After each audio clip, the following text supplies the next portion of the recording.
परमात्मा के प्राप्ति का क्या मार्ग है? बहुत अच्छा सवाल है। सबसे पहले तो ये जानना होगा कि परमात्मा हमें किस काम के लिए भेजा है। अगर ये जानकारी मिल जाए तो परमात्मा का प्राप्ति जल्दी हो जाता है। हॉलैंड का एक पेंटर था विसेंट, और दिन रात जूझते रहता था पेंटिंग में, और चूंकि वो समय से आगे पेंट कर रहा था इसलिए कला समीक्षक अवहेलना कर रहे थे और मार्केट भी नहीं मिल रहा था। सारे पेंटर का पेंटिंग बिक रहा था पर विसेंट का पेंटिंग भी नहीं बिक रहा था। फिर भी विसेंट दिन रात लगा रहा था। अब बोलिएगा कि जब पेंटिंग नहीं बिकता है तो आर्थिक मनी कहाँ से आता था? तो विसेंट का एक भाई थियो था, और थियो विसेंट को आर्थिक हेल्प करता था और विसेंट सिर्फ दिन रात पेंटिंग करता था। हालांकि विसेंट को 2-3 बार मानसिक दौरे भी पड़े। उस दरमियान भी विसेंट पेंटिंग में डूबा रहता था, हॉस्पिटल में ही पेंटिंग करता था जब वो बीमार था। पेंटिंग में उनका इतना लगाव था कि उन्हें ये मतलब नहीं कि मार्केटिंग हो रहा है या नहीं हो रहा है, पेंटिंग बिक रहा है या नहीं बिक रहा है, उन्हें ये मतलब नहीं। शायद विसेंट को पेंटिंग में परमात्मा का दर्शन हो चुका था, तभी तो विसेंट दिन रात जूझता रहता था। हॉस्पिटल में डॉक्टर एगेन का पेंटिंग बनाया है। विसेंट की मौत 35 साल की अवस्था में हो जाती है। अपने ही पिस्टल से विसेंट ने आत्महत्या कर ली। लेकिन विसेंट दिन रात जिस तरह से पेंटिंग में लगा रहता था, उसे दुनिया की कोई फिक्र नहीं थी। उसे ये भी फिक्र नहीं थी कि पेंटिंग बिक रहा है या नहीं बिक रहा है। उसे सिर्फ बनाने में आनंद आ रहा था। तो विसेंट को उसमें परमात्मा का दर्शन हो रहा था। और विसेंट के मरने के बाद 2-3 साल बाद विसेंट की एक पेंटिंग बिकी, सनफ्लावर, और जिसके बदौलत आज विसेंट बहुत बड़ा आर्टिस्ट है। हॉलैंड की सरकार ने विसेंट के नाम से एयरपोर्ट बनवा दिया, और विसेंट की सारी पेंटिंग विसेंट म्यूजियम करके हॉलैंड की सरकार ने सुरक्षित कर दिया। आज विसेंट की पेंटिंग की कीमत अरबों में है। आज उनके सामने पिकासो भी टिका है। तो चूंकि विसेंट को उसमें परमात्मा का दर्शन हो रहा था, उन्हें कोई मतलब नहीं था कि पेंटिंग बिके या ना बिके।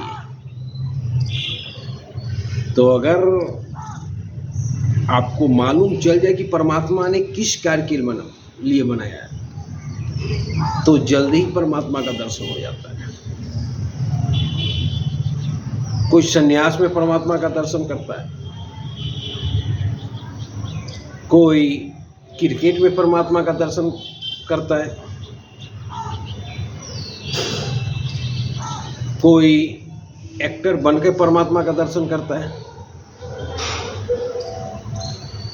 और परमात्मा का दर्शन होता है जिस कार्य में आपको सबसे ज़्यादा मन लगता है, दिन रात जूझते रहते हो, उसी कार्य में परमात्मा का दर्शन होता है और परम आनंद की प्राप्ति होता है। तो ये आपको तय करना है कि किस कार्य में आपको सबसे ज्यादा मन लगता है। किसी को भजन में मन लगता है तो उसी भजन में उसे परमात्मा का दर्शन होता है।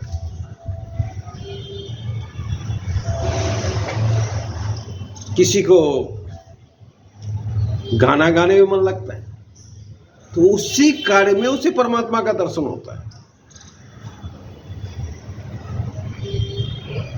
बहुत ऐसे भी शख्स मिले हैं जिन्होंने अपने कार्य के विपरीत कार्य को चुना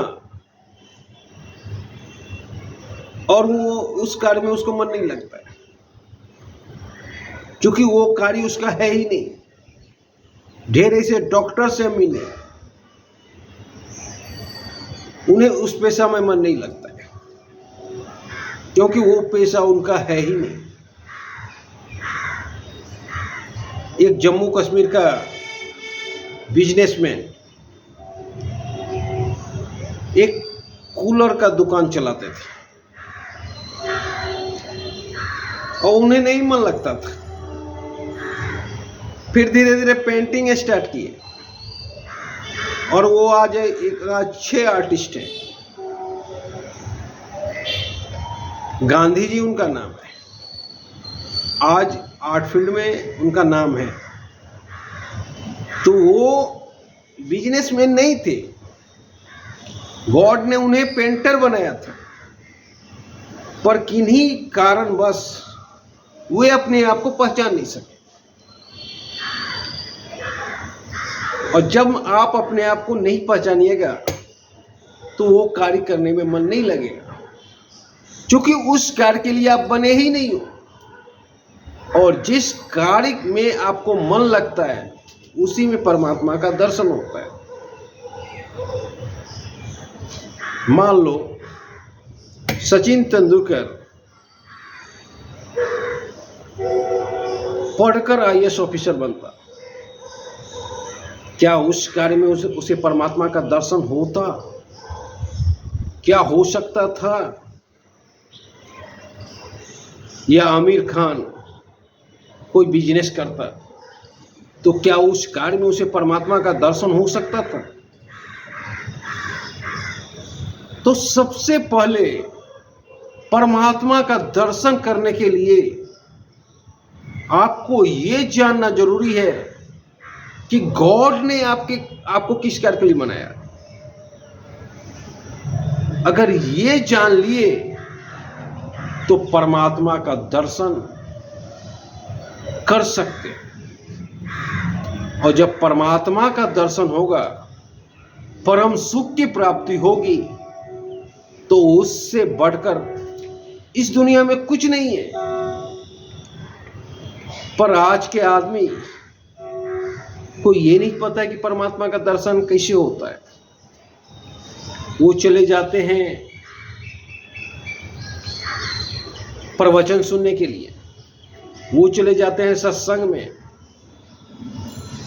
सत्संग में जाने से परमात्मा का दर्शन नहीं होगा, प्रवचन सुनने से परमात्मा का दर्शन नहीं होगा। परमात्मा आप में है।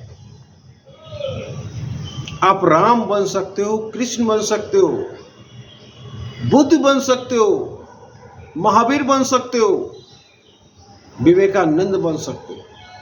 सब आप में छिपा हुआ है। परमात्मा आपके अंदर है, खोजना आपको है। सत्संग में परमात्मा का दर्शन नहीं हो सकता है, क्योंकि परमात्मा तो आपके अंदर है। उसे खोजने की कोई जरूरत नहीं है, उससे बात करने की जरूरत है। और जब आप बात कीजिएगा तब गौतम बुद्ध बन जाइएगा, महावीर बन जाइएगा, राम बन जाइएगा, क्योंकि आपके अंदर वही शक्ति है जो शक्ति प्रभु श्री राम में था, जो शक्ति गौतम बुद्ध में था। जो शक्ति ईसा मसीह में था, जो शक्ति महावीर में था, पर हम भटक जाते हैं।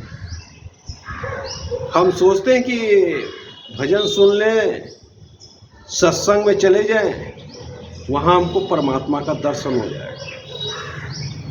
परमात्मा आपके कर्म में है और कर्म के माध्यम से ही परमात्मा को प्राप्ति होगा।